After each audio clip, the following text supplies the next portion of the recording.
सुनेंगे निर्जला एकादशी की व्रत कथा। एकादशी का व्रत हिंदुओं में सबसे अधिक महत्वपूर्ण माना जाता है। वर्ष में 24 एकादशियां आती हैं, किंतु इन सब एकादशियों में ज्येष्ठ शुक्ल एकादशी सबसे बढ़कर फल देने वाली समझी जाती है, क्योंकि इस एक एकादशी का व्रत रखने से पूरे साल की सभी एकादशियों का फल आपको प्राप्त होता है। इसे पांडव या भीमसेन एकादशी के नाम से भी जाना जाता है। आइए सुनते हैं निर्जला एकादशी की व्रत कथा।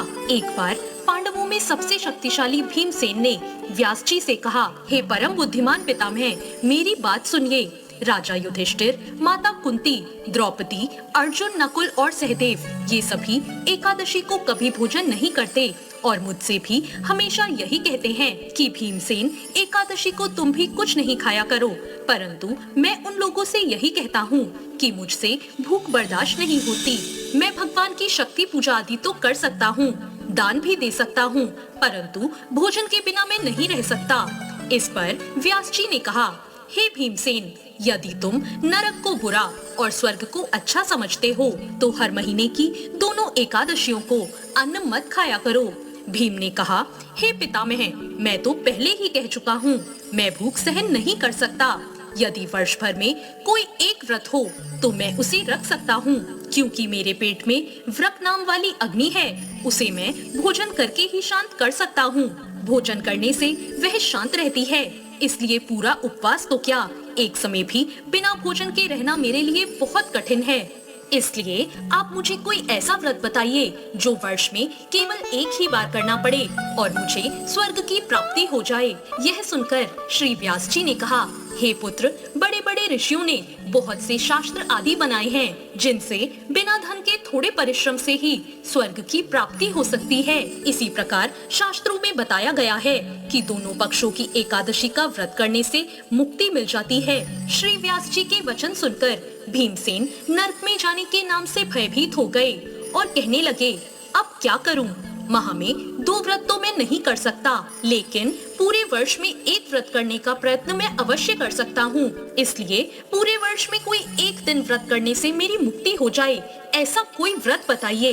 यह सुनकर श्री व्यास जी कहने लगे कि वृषभ और मिथुन की संक्रांति के बीच ज्येष्ठ मास के शुक्ल पक्ष की जो एकादशी आती है, उसका नाम निर्जला है। तुम उस एकादशी का व्रत करो। इस एकादशी के व्रत में स्नान और आचमन के सिवा जल वर्जित है। आचमन में 6 मासे से अधिक जल नहीं होना चाहिए, अन्यथा वे मद्यपान जैसा हो जाता है।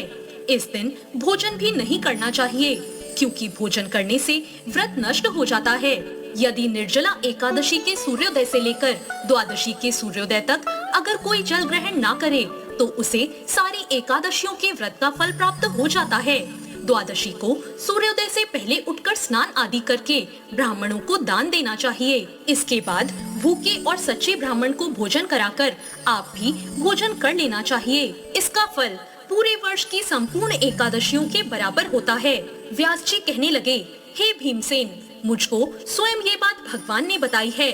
इस एकादशी का पुण्य समस्त तीर्थों और दानों से अधिक है। केवल एक दिन मनुष्य निर्जल रहने से उसे समस्त पापों से मुक्ति मिल जाती है।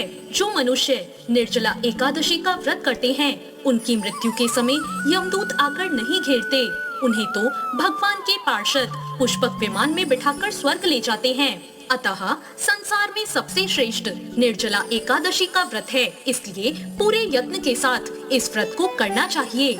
उस दिन ओम नमो भगवते वासुदेवाय मंत्र का उच्चारण करना चाहिए और हो सके तो गोदान भी अवश्य करना चाहिए। इस प्रकार श्री व्यास जी की आज्ञा अनुसार भीमसेन ने इस व्रत को किया।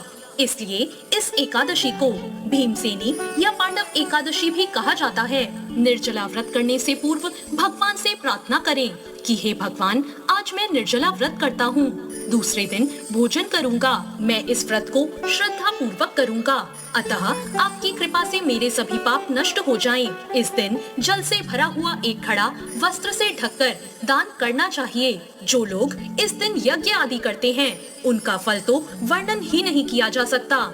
इस एकादशी के व्रत से मनुष्य विष्णु लोक को प्राप्त होता है। जो मनुष्य इस दिन अन्न खाते हैं, वो चंडाल के समान हैं।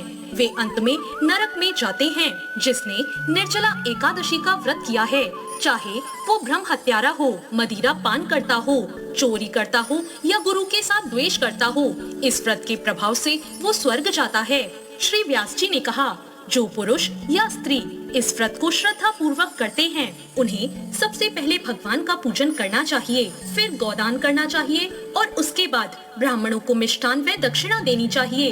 इसके बाद जल से भरे कलश का दान अवश्य करना चाहिए। निर्जला के दिन अन्न, वस्त्र और जूते आदि का दान भी करना चाहिए। जो मनुष्य भक्ति पूर्वक इस कथा को पढ़ते या सुनते हैं, उन्हें निश्चय ही स्वर्ग की प्राप्ति होती है। तो ये थी निर्जला एकादशी की व्रत कथा।